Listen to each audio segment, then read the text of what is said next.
5절 말씀 같이 읽겠습니다. 여호와께서 말라기를 통하여 이스라엘에게 말씀하신 경고라. 여호와께서 이르시되 내가 너희를 사랑하였노라 하나 너희는 이르기를 주께서 어떻게 우리를 사랑하셨나이까 하는도다. 나 여호와가 말하노라. 에서는 야곱의 형이 아니냐. 그러나 내가 야곱을 사랑하였고 에서는 미워하였으며 그의 산들을 황폐하게 하였고 그의 산업을 광야의 이리들에게 넘겼느니라.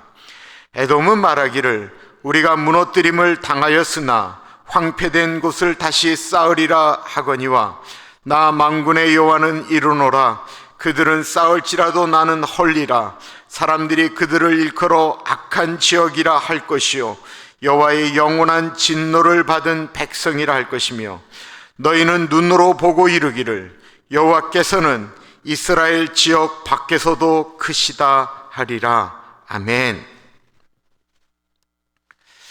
어제까지 저희는 에스라를 묵상했는데요, 에스라와 거의 동시대에 있었던 선지자가 바로 말라기 선지자입니다. 그리고 구약 성경의 가장 마지막에 나오는 성경이 바로 이 말라기이죠. 우리 성경은 구약이 끝나고 나서 신약이 시작되어지는 그 기간이 400년의 공백이 있습니다.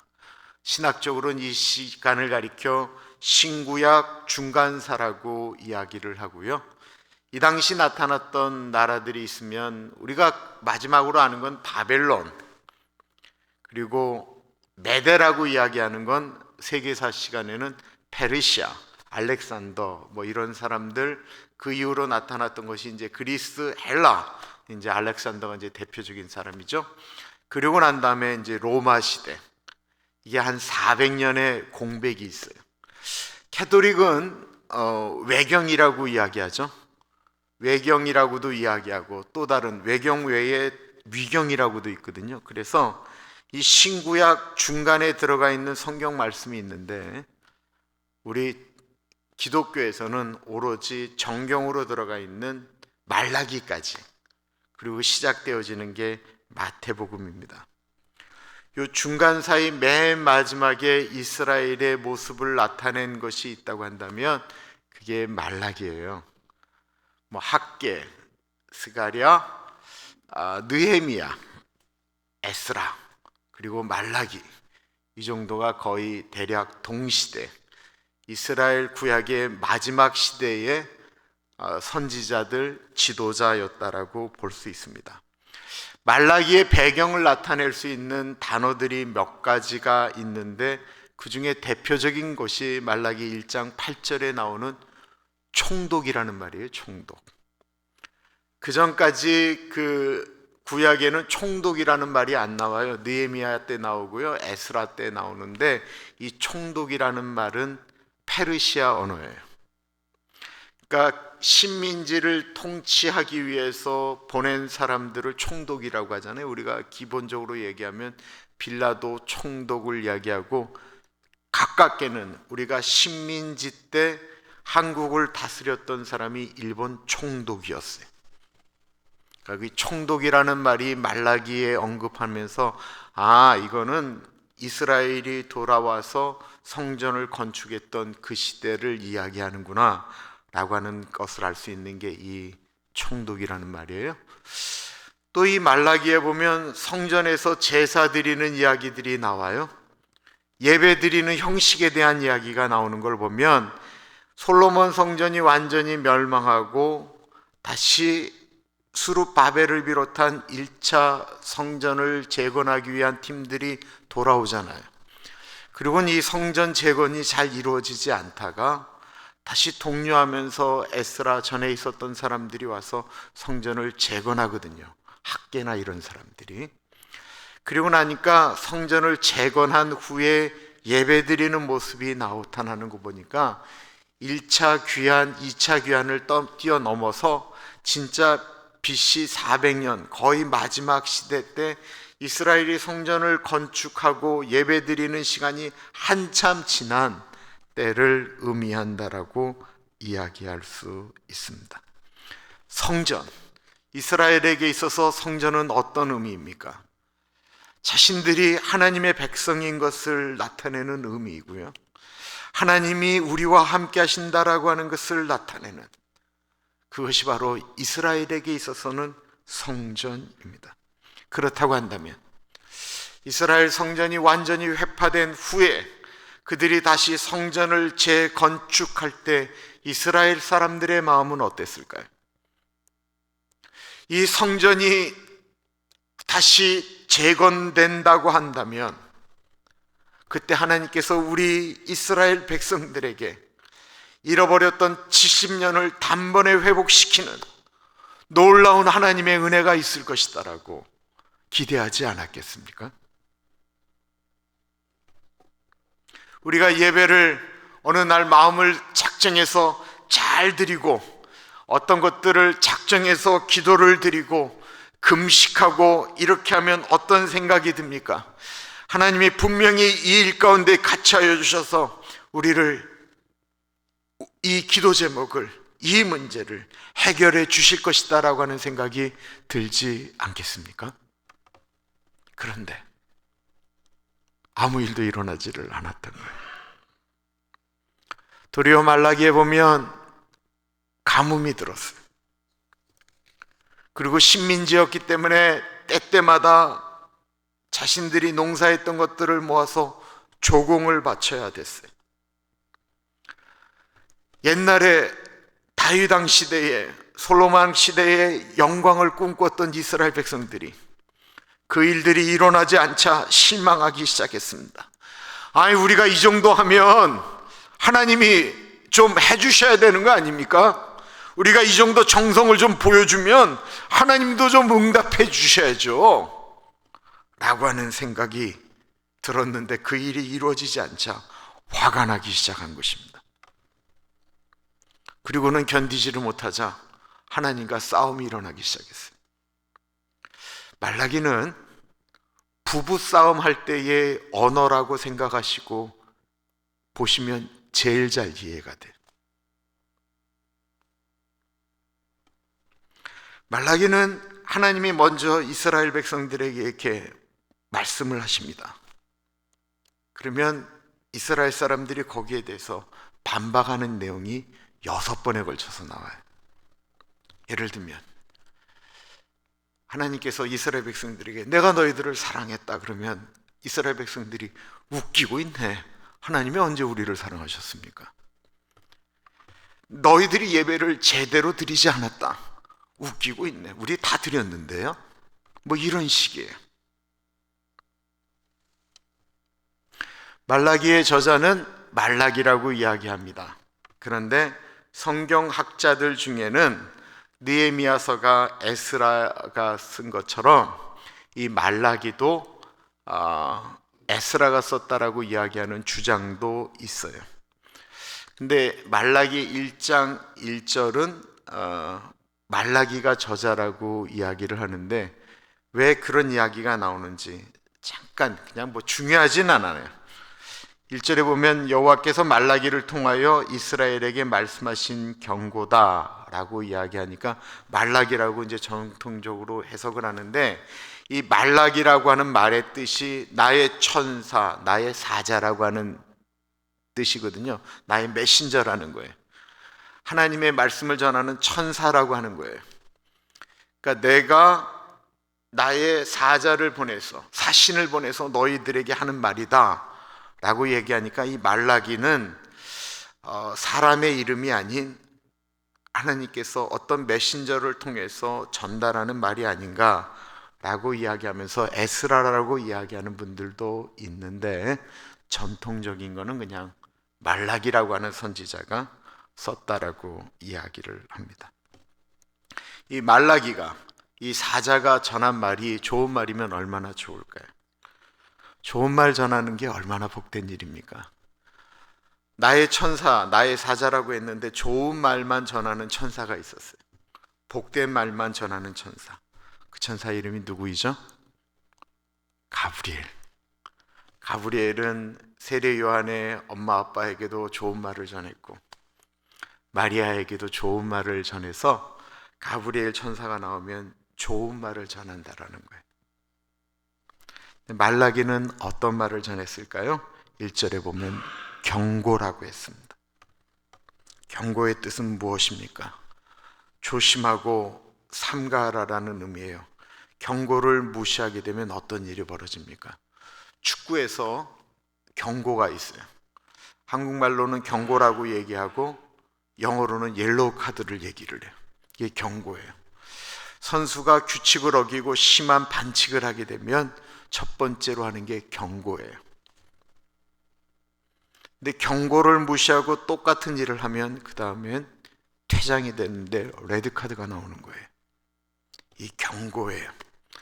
근데 이 말라기에 나오는 경고라고 하는 것의 히브리 언어는 짐이라는 뜻이에요. 짐. 이 경고를 무시하면 너희가 짐지게 된다라는 거예요. 이건 짐이라고 하는 것입니다. 가볍게 여겨서는 안 된다라는 거예요. 하나님께서 이스라엘의 죄악을 보시고 경고하셨습니다. 이 경고할 때에 조심하고 받아들이면 퇴장까지 될 일이 없어요. 그런데 이 경고를 무시했기 때문에 이스라엘의 신구약 중간사는 어둠이라는 것입니다. 말라기의 경고를 무시하였기 때문에 더 이상의 하나님의 말씀이 없다라고도 이야기를 하는 거예요. 하나님은 경고하셨는데 이스라엘 사람들은 듣지 않았습니다. 이스라엘은 이미 망가지고 있었습니다. 그때 심판하셔도 되는데 하나님은 경고하시는 것입니다. 선지자를 보내서 경고하십니다. 우리가 예배를 드릴 때 어느 순간에는 메시지가 따뜻할 수도 있지만 어떨 때는 경고로 들으셔야 합니다. 이스라엘은 왜 경고를 받았을까요? 말라기 2장 11절에 보면 이런 말씀이 나옵니다. 유다는 거짓을 행하였고 이스라엘과 예루살렘 중에서는 가증한 일을 행하였으며 유다는 여호와께서 사랑하시는 그 성결을 욕되게 하여 이방신의 딸과 결혼하였으니. 이스라엘 사람들은 예전처럼 우상 숭배하기 시작했고 에스라 10장에 나와 있는 것처럼 이방 여인들과 결혼해서 하나님이 제일 싫어하는 하나님이 아닌 우상들을 섬기기 시작했다라는 것입니다.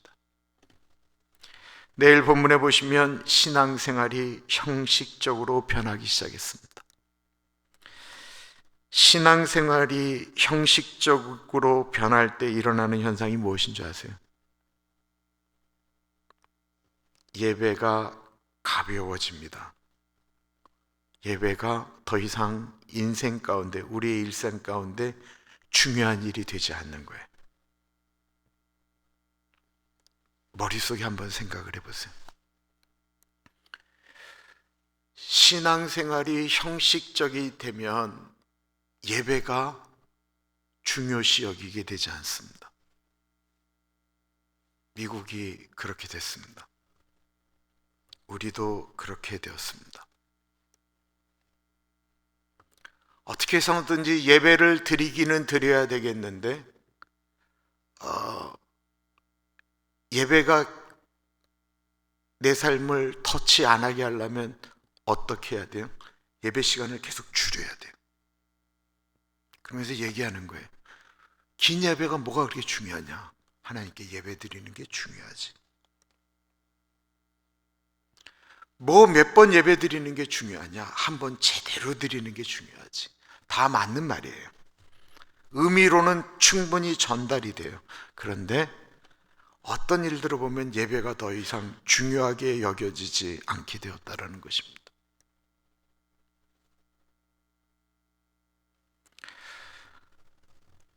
(1장 6절) 말씀인데요. 내 이름을 멸시하는 제사장들아, 나 만군의 여호와가 너희에게 이르기를 아들은 그 아버지를, 종은 그 주인을 공경하나니 내가 아버지일진데 나를 공경함이 어디 있느냐?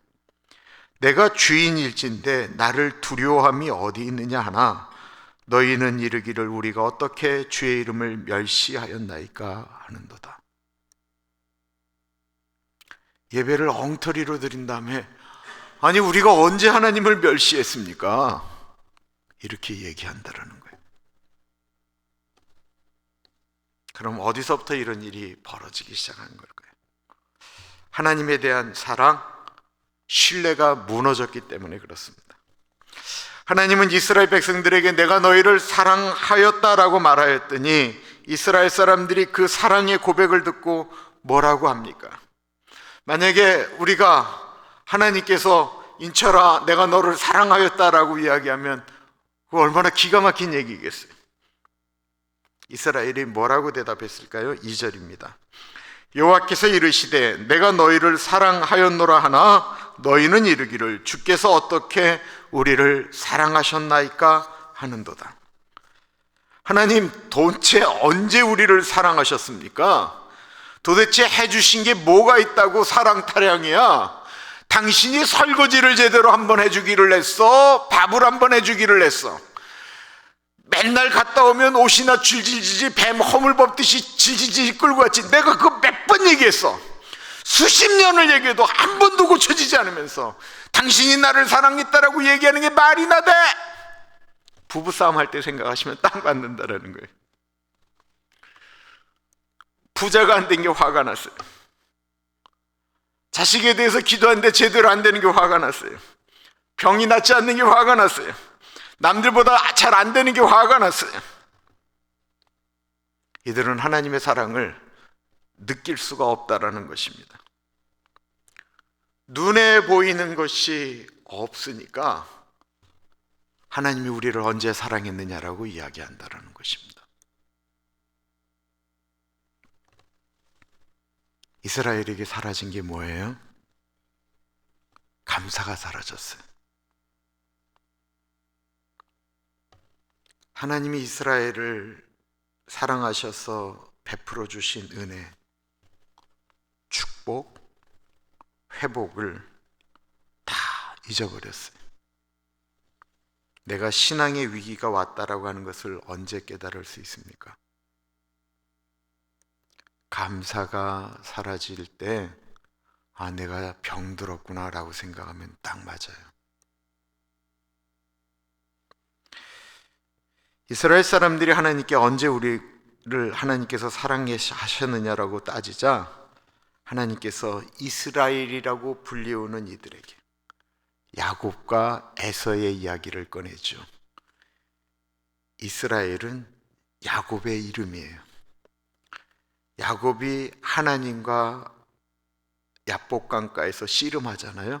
그리고 나서 바뀐 이름이 이스라엘이에요. 2절과 3절입니다.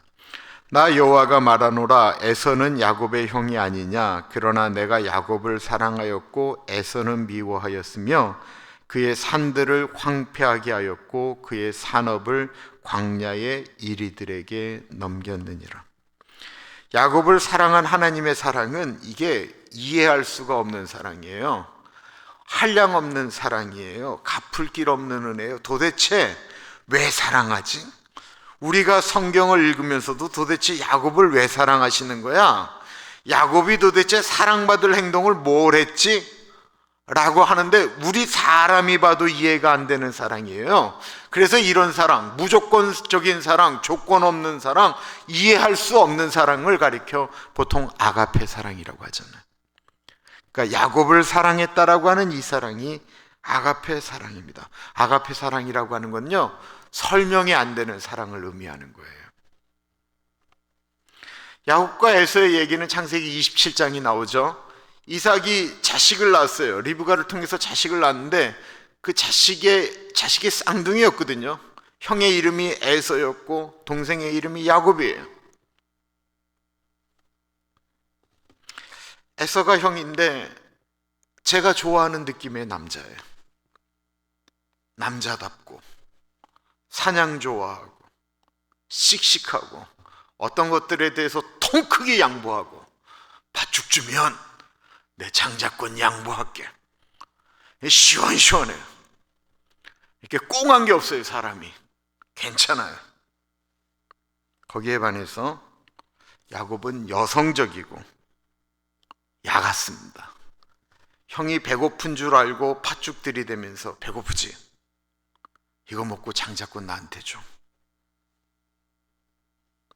내가 좀 너무 과하게 얘기한다고 생각하실 수 있어요. 그런데 저는 에서의 입장을 보면 에서가 억울해하는 게 느껴져요. 에서가 뭘 잘못했지? 근데 로마서에도 그렇고 창세기에도 그렇고 아예 태어날 때부터 하나님께서 야곱을 선택하셨다라는 거예요. 하나님께서 야곱을 사랑하셨다라는 거예요. 야곱을 왜 사랑하시는지에 대한 설명은 없어요. 그런데 그냥 야곱을 사랑하셨다라는 거예요. 그래서 여기에 대해서 예정론이 나와요. 근데 저는 예정론 쪽으로 얘기를 하고 싶은 마음은 없어요. 그냥 이 본문을 생각하면서 그냥 우리 생각해 보는 거예요. 우리. 곽병만 장로님, 하나님이 왜 사랑하셨죠? 아니, 권사님을 왜 사랑하셨어요? 설명할 수 있습니까, 우리? 하나님이 우리를 왜 사랑하였는지 우리가 설명할 수 있어요?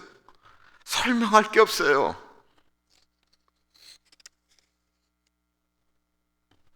우리를 왜 사랑했는지 설명할 수 없으니까 우리 사람들이 하나님 앞에 원망하는 것이 설명이 되는 거예요.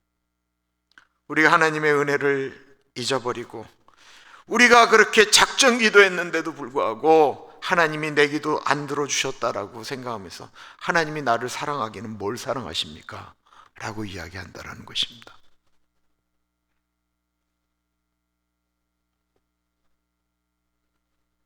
지금 이스라엘이 모르는 것이 하나 있습니다.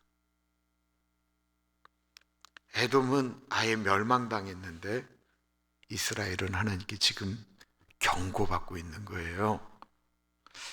에돔이 멸망당할 때 하나님은 에돔의 멸망에 관여하지 않으십니다. 그런데 이스라엘이 멸망당할 때 하나님은 이스라엘을 사랑하셔서 그들을 다시 돌아오도록 하셨습니다. 이스라엘의 멸망마저도 하나님의 사랑이었다라는 것입니다. 히브리서 12장 6절에 또 아들들에게 권하는 것 같이 너희에게 권면하신 말씀도 잊었도다 일렀으되 내 아들아 주의 징계하심을 경히 여기지 말며 그에게 꾸지람을 받을 때에 낙심하지 말라. 주께서 그 사랑하시는 자를 징계하시고 그가 받아들이시는 아들마다 채찍질 하심이라 하였으니. 저는 우리 아이들 잘못하면 혼냅니다. 근데 제가 다른 집 아이들 잘못한다고 혼내지 않습니다. 아니요, 혼내지 못합니다. 그래도 어른들이 혼을 내야 될 거 아닙니까? 라고 얘기할 때 그때는 내가 혼을 낼 수 있는 권한이 나에게 주어졌을 때는 혼낼 수 있지만 내 자식이 아닌데 어떻게 혼을 냅니까? 내 자식은 내가 혼을 내요. 내 자식에게 혼을 내는 이유는 사랑하기 때문이다라는 것입니다.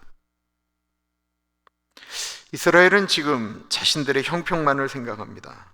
그들이 과거에 하나님께서 행하셨던 일들을 기억하지 못합니다. 자신들이 문제가 있고 자신들이 능력이 없는 것을 하나님 탓으로 돌립니다. 이스라엘 그 조그만 나라, 신명기에 하나님께서 이스라엘을 선택하신 이유가 너희가 숫자가 많아서가 아니라고 말씀하시는 그 이스라엘이 그 강대국 사이에서 살아남을 수 있었던 것은 하나님이 같이 하셨기 때문인데 세상에 이런 나라가 있나 싶은 생각이 들어요. 어떠한 민족이 430년 동안 노예로 살았어요. 애굽이라는 나라에서 430년. 430년 동안 노예로 살았는데 이 430년 노예로 살았던 민족이 이집트를 탈출해서 바다를 건너서 가나안의 수많은 사람들이, 이미 민족들이 자리를 잡고 있는 곳을 다 회파하고 가나안 땅을 얻었습니다. 430년. 우리가 생각할 때는 뭐 그럴 수도 있지라고 생각할지 모르겠지만 한 예를 들어볼게요. 중국이라는 나라가 전 세계를 호령했던 때가 있었어요. 전 세계를 호령했던 때. 그때를 가리켜 청나라 때라고 얘기합니다. 건용제 뭐 이런 분들은 저 위쪽에 있는 러시아, 아래쪽으로는 이 월남, 이 모든 나라들이 그냥 다 두려워 떨 만큼 청나라의 천국의 치라고 하는 이야기가 나왔던 아주 복된 때가 있었어요. 그 청나라를 다스렸던 족을 가리켜 만주족이라고 이야기하거든요. 만주족. 우리 한국의 역사 가운데는 여진족이라고 이야기하고 금나라, 이런 나라가 그 만주족인데, 만주족이 중국을 다스렸어요. 근데 지금 만주족이 없어요. 만주 언어가 없어요. 그들은 도리어 중국에 들어가서 중국에 동화되었어요. 중화 사상 가운데 그들은 완전히 들어가면서 그 언어 자체, 민족 자체가 없어졌어요. 자기들이 황제인데. 그렇게 되어진 게 300년이 안 됩니다. 근데 430년 동안 노예로 살다가 온 민족이 나라를 만들었어요. 그것도 그 열광 가운데 전 세계에서 가장 복된 나라를 다윗 때, 솔로몬 때 만들어서 세계를 호령했습니다. 아시리아하고 붙어서도 히스기야 왕이 승리하였습니다.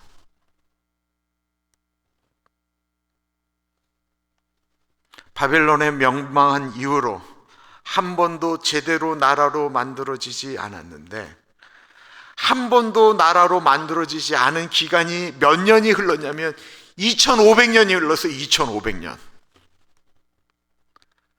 2500년 동안 나라가 없었던 나라가 2500년 후에 나라를 만들었어요.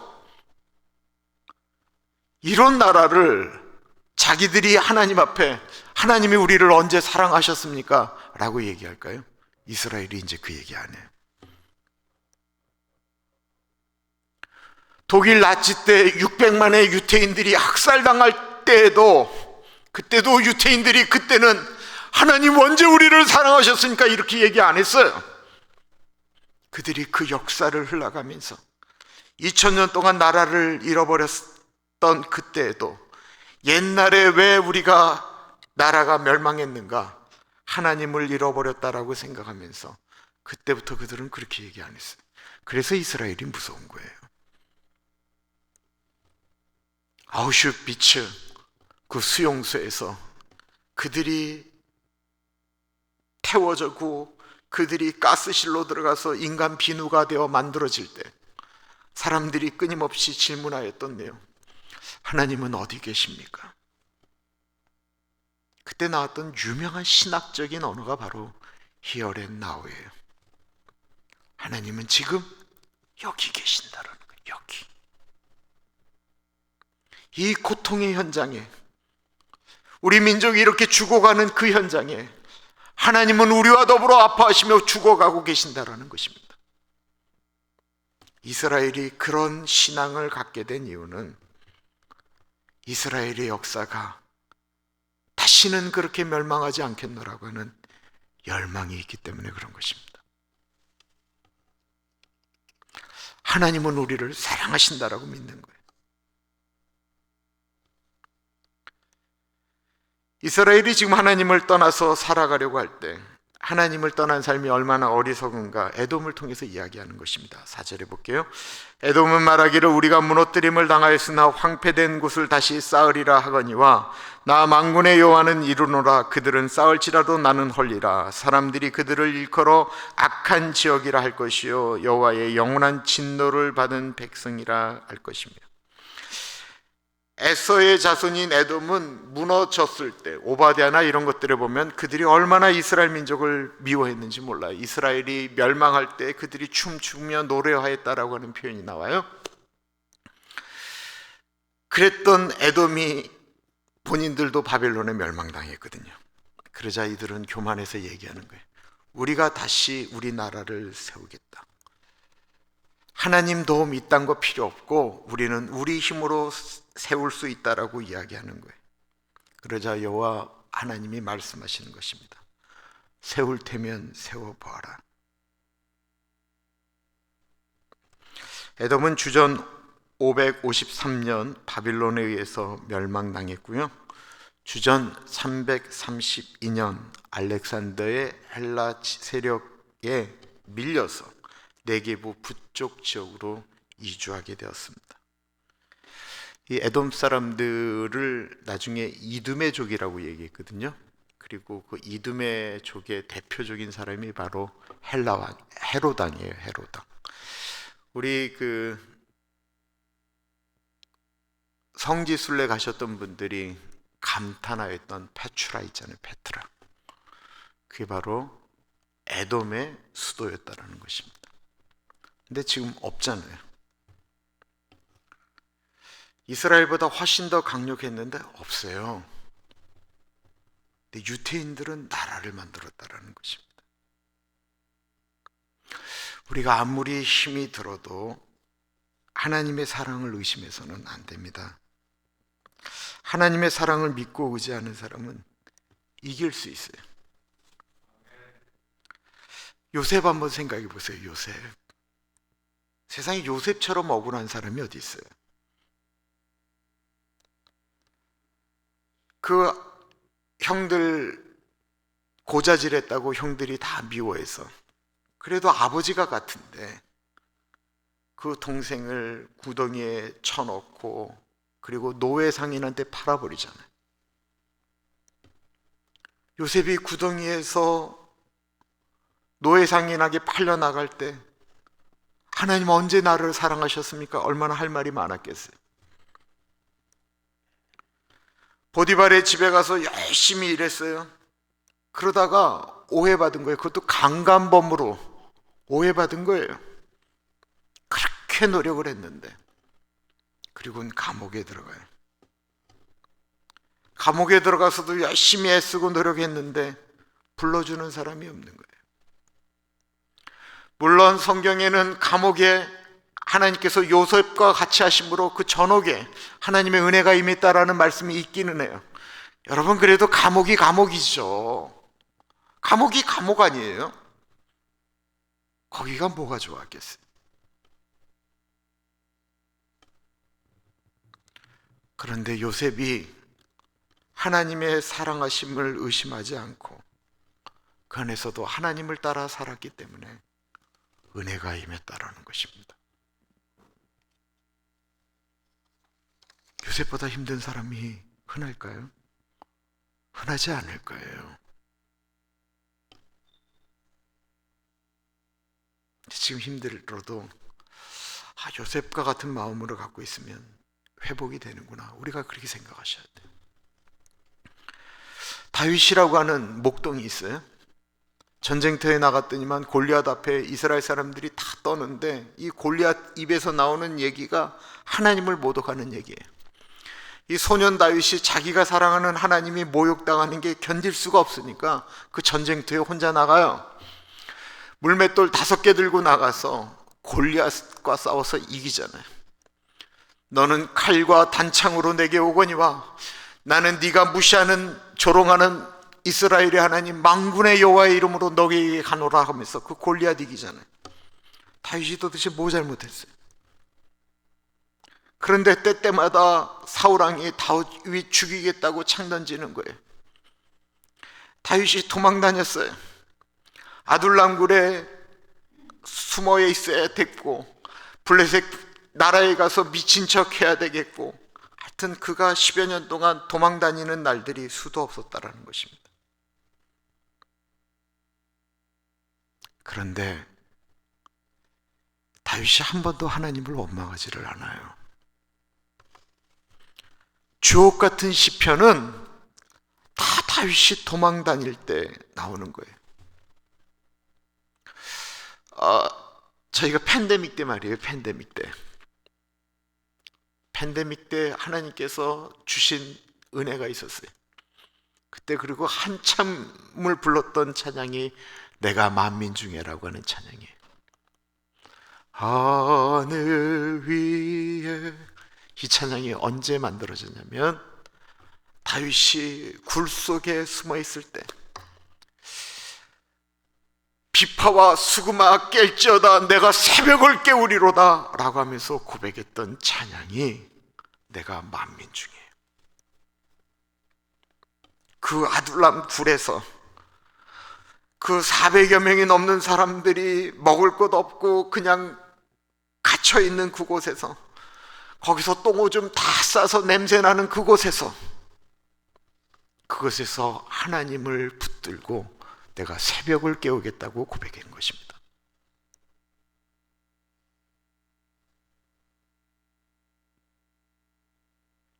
하나님의 사랑을 의심하지 않으면 단단해집니다. 우리 안에 어려움이 오는 것은 우리가 교만하지 말라고, 더 하나님 의지하라고 주시는 그냥 사랑의 징계 정도로 생각하시는 것이 좋습니다. 그리고 우리가 하나님을 사랑하며 나아갈 때 우리는 하나님 마음에 합한 사람이 됩니다. 우리 아까 불렀던 찬양 부르는데 아까 키가 너무 낮았어요. 이거 C 정도로 쳐도 될까요? 너무 높나요? B 플랫? 그냥? 네.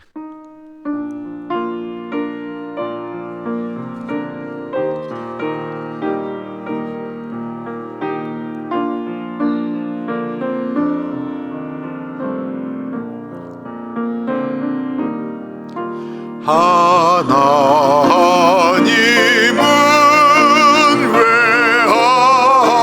외아들을 주시는 데까지 세상 사람 사랑하니 참 사랑이로다.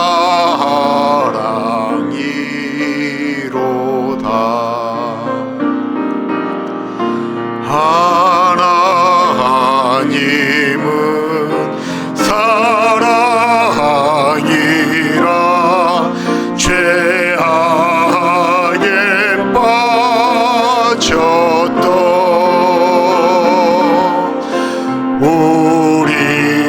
우리까지 사랑하니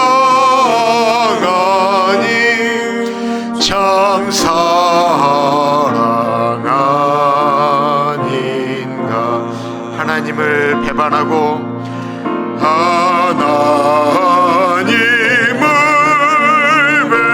배반하고 멀리 떠난 우리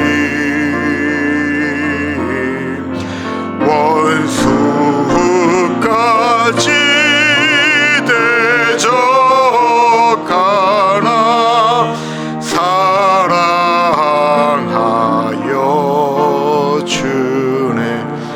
하나님은 사랑이라. 하나님은 사랑이라 죄악에 빠졌던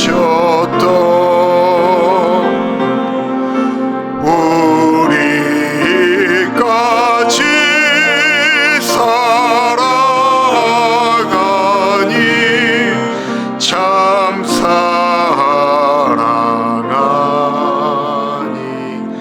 하나님은 사랑이라. 하나님은 사랑이라 죄악에 빠져 우리까지 사랑하니 참 사랑 아닌가. 우리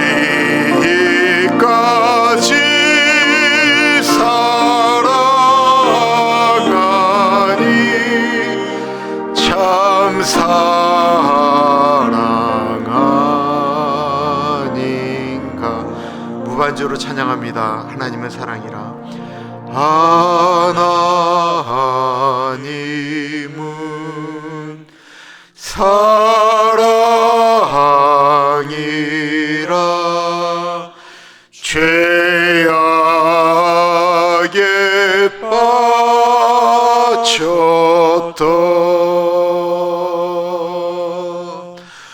우리까지 사랑하니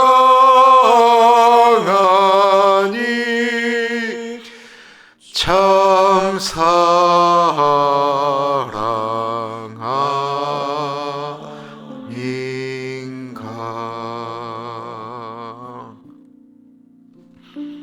가사 너무 기가 막히죠. 하나님이 이스라엘을 사랑하는 건 이해가 돼요. 하나님이 야곱을 사랑하는 것도 이해가 돼요. 하나님이 아브라함을 사랑하는 것도, 하나님이 사랑한다고 하니까 이해가 돼요. 근데 하나님이 참 사랑인 거를 이해하는 데는 나까지 사랑하니까 그게 참 사랑인 거예요. 하나님이 사랑이라고 이야기하는데 하나님의 사랑인가 보다라고 생각하는데, 하나님이 진짜 사랑인 것은 어떻게 나 같은 걸 사랑하지? 라고 하는 것입니다. 우리가 어떻게 지금 이 자리에 있지? 라고 하는 거예요. 도대체 내가 왜 여기 있느냐라는 거예요. 어떻게 내가 구원받았느냐라는 거예요. 어떻게 예수께서 나를 위하여 십자가를 지셨느냐라는 거예요. 지금 우리의 형편은 하나님께 감사하는 삶입니까? 아니면 원망하는 삶입니까? 혹시 하나님께 언제 하나님이 나를 사랑하셨습니까? 라고 질문을 던지고 계시지는 않으십니까? 아니면 하나님 아버지, 어찌 나 같은 것을 사랑하셨습니까? 라고 고백하십니까?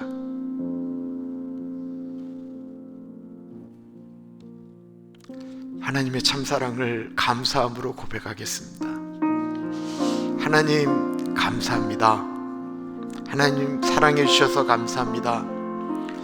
우리에게 좀 어려움이 있고 기도 제목이 있어요. 하나님이 나를 아들로 생각해 주셔서, 딸로 생각해 주셔서 하나님이 나한테 이런 어려움도 좀 주십니다. 하나님 이거 감사합니다. 하나님이 나를 아들로 생각하기 때문에, 딸로 생각하기 때문에 주시는 은혜인 줄 믿기 때문에 감사합니다. 우리 하나님께 기도하며 나아가겠습니다.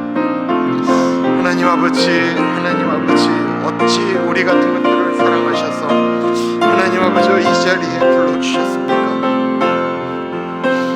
하나님 아버지, 어찌 저 같은 것을 사랑하셔서 하나님 아버지 이 한량없는, 도저히 감당할 수 없는 자리를 주셨습니까? 하나님 아버지, 어찌 그리 사랑하셔서, 어찌 그리 은혜를 주셔서 하나님 아버지 우리를 이 자리까지 불러주셨습니까? 하나님 아버지 그 은혜에 감사합니다. 하나님 아버지 주시는 어려움도 하나님 아버지 그것을 통해서 하나님 더 깨달으라고 주시는 은혜인 줄 믿습니다. 하나님 아버지 자고하지 말라고 주시는 은혜인 줄을 믿고 감사드립니다. 하나님 아버지, 이스라엘 민족처럼 언제 하나님이 나를 사랑하셨습니까? 이런 되지도 않는 얘기하지 않도록 하나님 아버지 늘 하나님의 은혜 가운데 거하며 나아갈 수 있는 우리들이 되어줄 수 있도록 하나님 인도하여 주시기를 간절히 기도합니다. 하나님 아버지 그런 은혜가 흘러가기를 기도합니다. 아버지가 채워주십시오. 하나님 아버지 그 은혜가 있기를 기도합니다. 하나님 우리에게 그 은혜가 흘러가기를 기도합니다. 아버지 도와주십시오. 우리 자녀들을 위해서 기도하겠고 잃어버린 영혼들을 위해서 기도하겠습니다. 그들이 하나님의 사랑을 깨달을 수 있도록 우리 오늘은 좀 한 가지 좀 심각하게 기도하겠습니다. 하나님 아버지, 맞기 전에 돌아오면 제일 좋은데 하나님 정말 사랑하셔서 구원하기를 원하시면 때려서라도 죽게 돌아오게 해주십시오. 근데 이건 고민하고 기도해 보세요. 기도하면 그 일이 이루어지는데 때려서라도 라고 하는 것을 생각할 땐 고민하세요. 가능하면 맞기 전에 돌아올 수 있도록 해달라고 기도하시고, 이 문제가 정말 심각하다라고 느껴지실 때는 때려서라도 데려오게 해주세요. 전도부가 지난 수요일 날 이렇게 헌신 예배를 드리는 과정을 제가 이렇게 생각을 할 때, 하나님이 우리 교회 가운데 영혼에 대한 마음을 주시기 시작하셨구나라는 생각이 더 들더라고요. 우리 주변에 잃어버린 영혼들, 우리가 찾기를 원하는 분들, 하나님의 참사랑을 알기를 원하는 분들의 이름을 부르면서 기도하겠습니다. 존귀하신 하나님 아버지, 하나님 아버지 기도합니다. 존귀하신 하나님 아버지, 아버지가 차여 주시기를 기도합니다. 하나님 아버지, 아버지가 차여 주십시오. 하나님, 우리 교회 전도부가 헌신 예배를 드리면서 하나님 아버지, 주님 앞에 우리의 모습들을 아뢰며 주님 앞으로 나아갑니다. 성령 하나님, 성령 하나님, 이 교회에 우리 한 사람 한 사람, 우리 가난한 교회 영혼 사랑하는 마음을 부어주시기를 기도합니다. 아버지, 영혼 사랑하는 마음을 부어주시기를 기도합니다. 하나님, 주께로 돌아오는 놀라운 은혜가 있기를 기도드립니다. 하나님께서 외아들을 주시면서까지 사랑하셨는데, 하나님 그 사랑의 의미를 우리가 깨달아 알기를 기도합니다. 하나님 아버지, 그 의미를 알기를 기도합니다. 하나님 아버지, 아버지가 차여 주시기를 기도합니다. 하나님, 그래서 하나님 아버지, 이 땅에 하나님 아버지 한 영혼도 땅에 떨어지지 않도록 인도하여 주옵소서. 특별히 우리들의 자녀들이 하나님 아버지 교만하여서 하나님 아버지 앞께로 돌아오지 않는 일들이 있는데, 하나님 아버지 그들이 하나님 아버지 매 맞기 전에 들어올 수 있도록 인도하여 주옵소서. 아버지, 징계가 없으면 사생자라고 하셨습니다. 하나님 아버지, 그 은혜가 아버지 너무 아프지 않을 때에 돌아올 수 있는 은혜가 있을 수 있도록 하나님 인도하여 주옵소서. 아버지, 우리가 그 일을 위하여 애쓰고 노력하며 아버지 우리가 또한 대가를 지불하기를 간절히 기도합니다. 하나님 아버지, 그 은혜가 우리에게 흘러갈 수 있도록 하나님 인도하여 주옵소서. 아버지가 차여 주옵소서.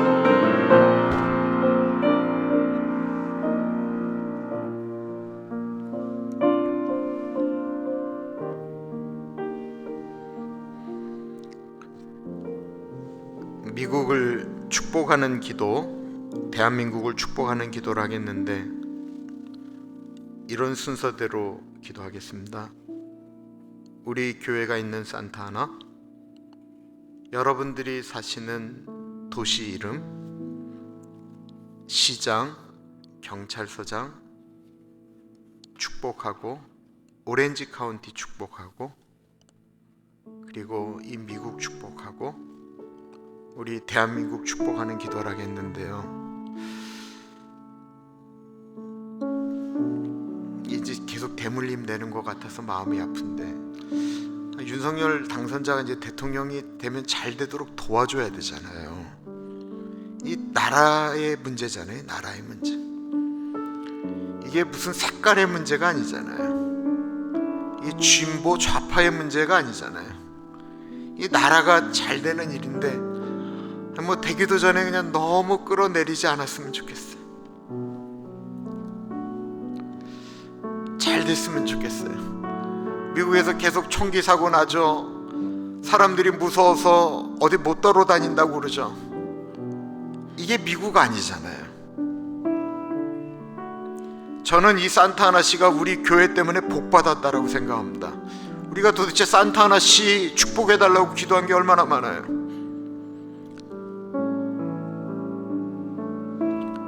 기도하면서 축복하는 거예요. 하나님, 미국이 다시 한번 하나님께 아름답게 사용되어지는 나라가 되달라고 축복하고, 대한민국 축복하는 것입니다. 우크라이나 축복하고, 이 일에 관계되어 있는 모든 분들 가운데 하나님 같이 해달라고 우리 기도하며 나아가겠습니다.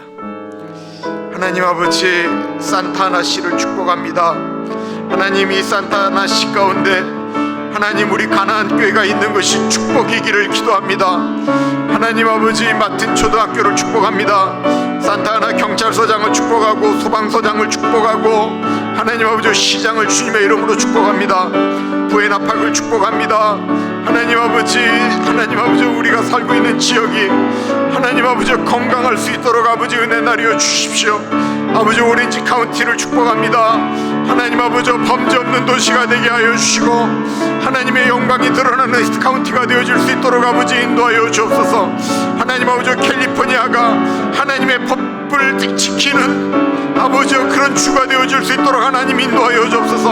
악법이 떠나가게 하시고 주님의 은혜가 흘러가는 캘리포니아가 되어질 수 있도록 아버지 은혜 주시기를 기도합니다. 아버지 이 미국을 주님의 이름으로 축복합니다. 미국이 다시 한번 하나님께 아름답게 사용되어지기를 기도합니다. 아버지 청교도 정신이 다시 한번 회복되어지기를 기도드립니다. 아버지 교회들마다 목회자들마다 하나님 아버지 주의 말씀을 붙들고 하나님께 회개하며 도개하며 자복하며 하나님 아버지 이 땅을 회복시켜달라고 기도하는 다시 한번 회개의 운동이 일어나기를 기도합니다. 하나님 아버지 한 손에는 성경을 들고 한 손에는 사랑을 들고 아버지 이 땅을 축복하는 일들이 아버지 이 땅 가운데서 아버지 다시 한번 일어나기를 간절히 기도합니다. 하나님 아버지 대한민국을 축복합니다. 아버지 창안동을 축복합니다. 아버지 서울시를 축복합니다. 하나님 아버지 우리 대한민국이 아버지 다시 한번 하나님께 아름답게 사용되어지기를 기도합니다. 새벽마다 주님 앞에 무릎 꿇는 나라입니다. 아버지 저 나라를 통해서 다시 한번 하나님의 놀라운 일들이 일어나기를 간절히 기도드립니다. 문재인 대통령이 아버지 마무리를 잘 할 수 있도록 아버지 인도하여 주시고 아버지 윤석열 아버지 당선인이 아버지 나라를 잘 이끌어갈 수 있도록 하나님 아버지 같이 하여 주옵소서. 아버지 김정은 국방위원장을 주님의 이름으로 축복합니다. 시진핑을 축복합니다. 아버지 젤렌스키 대통령을 축복합니다. 아버지 우크라이나가 아버지 주님의 은혜 가운데서 아버지 이 모든 것들을 잘 이겨나갈 수 있도록 아버지 인도하여 주시기를 기도드립니다. 우크라이나에 있는 아버지 선교사들을 주님의 이름으로 축복합니다. 예배드리는 교회들을 주님의 이름으로 축복합니다. 아버지 그 땅 가운데 하나님의 공의가 일어날 수 있도록 아버지 인도하여 주옵소서.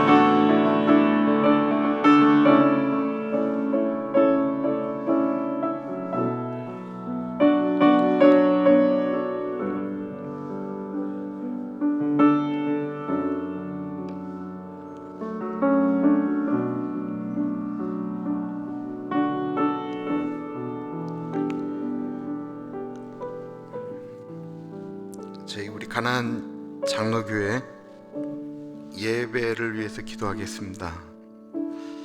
그림을 그려주시면서 기도했으면 좋겠습니다. 앞에 나와 있는 성가대, 찬양팀, 목회자, 우리 회중들, 우리 여전도회, 남전도회, 안수집사회, 우리 당회, 이 산타하나시에 그래도 주일마다 200명 정도가 되는 사람들이 여기 모여서 예배드리는 게 축복이잖아요. 여기 예배드리러 오시는 분들 중에 아주 멀리서 오시는 분들 계세요. 저 맨 아래 대나포인트에서부터 오시는 분이 계세요. 리버사이드에서 오시는 분이 있어요. LA에서 내려오는 분이 있어요. 저희 교인들이 모두 34개 지역에서 모이고 있습니다. 이게 축복이구나 라고 하는 정도로 하면 안 돼요. 그렇게까지 모여서 예배를 드리는데 그 예배에 은혜가 있어야지. 그 예배에 하나님의 임재가 있어야지. 그래서 토요일날 우리가 새벽에 기도하는 게 굉장히 중요합니다. 우리 내일 드릴 예배를 위해서 기도하겠습니다. 존귀하신 하나님 아버지, 내일 드리는 우리의 예배 가운데 같이 하여 주시기를 기도합니다. 하나님 아버지,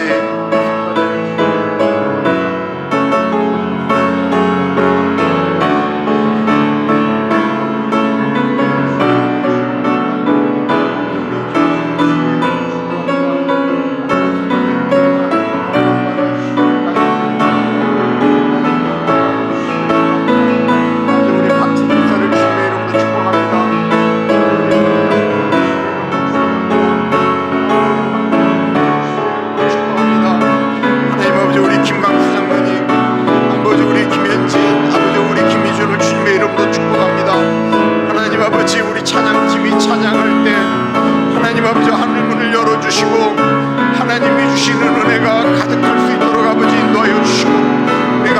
더 찬양하며 나아갈 수 있도록 아버지 인도하여 주시기를 간절히 기도합니다. 하나님 아버지, 우리가 기도할 때 하나님 은혜 주시기를 기도합니다. 아버지, 기도 가운데 하나님의 역사시는 하나님의 은혜를 경험하기를 간절히 기도합니다. 아버지, 우리 기도가 하나님 아버지 온전히 하나님께 올려가기를 기도합니다. 하나님 아버지, 나이 드신 어른들 한 분 한 분 가운데 같이 하여 주시기를 기도합니다. 예배드리는 한 사람 한 사람 가운데 같이 하여 주시기를 기도드립니다. 아버지, 그냥 온다 할지라도 하나님 주시는 은혜 가운데 들어갈 수 있도록 아버지 인도하여 주시기를 기도합니다. 아버지, 선포되어지는 메시지 가운데 같이 하여 주시기를 기도합니다. 하나님 아버지, 모든 메시지에 하나님 아버지 은혜가 아버지 흘러가기를 기도합니다. 말씀 하나하나마다 아버지 주의 살아있는 말씀이 아버지 우리의 심장과 배부를 찔러 쪼개는 아버지 하나님 아버지 은혜가 있기를 간절히 기도합니다. 아버지, 우리 여전대원들 가운데 같이 하여 주시기를 기도합니다. 최준호 권사님 가운데 같이 하여 주시고, 우리 남전도회 가운데 같이 하여 주시고, 안수 집사들 우리 당회 가운데 같이 하여 주시기를 기도합니다. 아버지, 우리가 모여서 회의할 때마다 하나님 아버지가 원하시는 것이 무엇인지를 깨달으며 아버지 고민하며 나아갈 수 있도록 아버지 인도하여 주옵소서. 아버지, 우리 가나안 장로교회를 주님의 보혈과 은혜로 덮습니다. 하나님 아버지, 이 땅 가운데 아버지 우리 가나안 교회를 통해서 하나님의 마음이 시원케 되어지기를 간절히 기도합니다.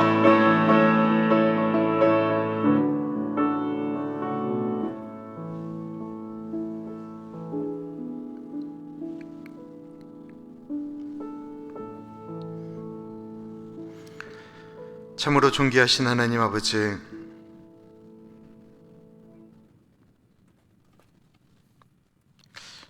말라기를 이제 묵상하게 되면서 익숙한 신앙생활이, 익숙함이라고 하는 것이 능수능란하게 하나님의 뜻을 깨닫는 것이 아닌, 익숙하기 때문에 하나님의 마음을 더 아는 것이 아닌, 익숙하기 때문에 형식화될까 두렵습니다.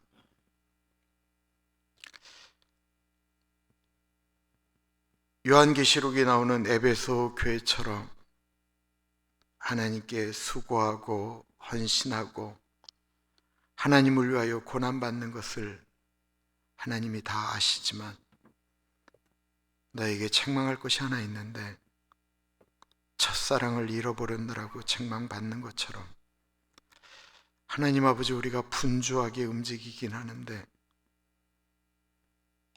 우리 안에 하나님의 사랑을 잊어버렸을까 두렵습니다.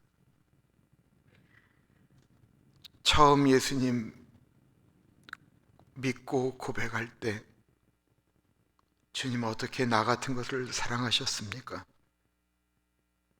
내가 나를 봐도 너무 싫은 구석이 많은데 아버지 어떻게 나를 사랑하셨습니까? 고백하며 그 사랑에 감격하였던 그 은혜가 우리에게 다시 일어나기를 소원합니다. 하나님 아버지, 우리 가나안 교회가 모두 드려지는 예배 가운데 하나님을 향한 열망이 있기를 기도합니다. 아버지, 가나안 교회는 그렇게 교인들이 예배드리겠다고 온 곳인데 하나님이 가나안 교회를 주의 보혈로 덮어주셔서, 주의 은혜로 덮어주셔서 이곳에 들어오면 하나님의 사랑, 하나님의 만지심을 경험할 수 있도록 인도하여 주옵소서. 지금은 우리 주 예수 그리스도의 은혜와 우리를 너무나도 사랑하셔서 하나밖에 없는 아들을 넉넉하게 보내주신 하나님 아버지 그 크신 사랑하심과 성령 하나님의 감화, 감동, 역사, 충만, 교통하심이 하나님 그렇습니다. 하나님이 나를 사랑하셨습니다. 하나님은 참 사랑이십니다. 고백하는 사랑하는 주의 백성들 머리 위에 지금으로부터 영원토록 같이 하시길 간절히 축원하옵나이다. 아멘.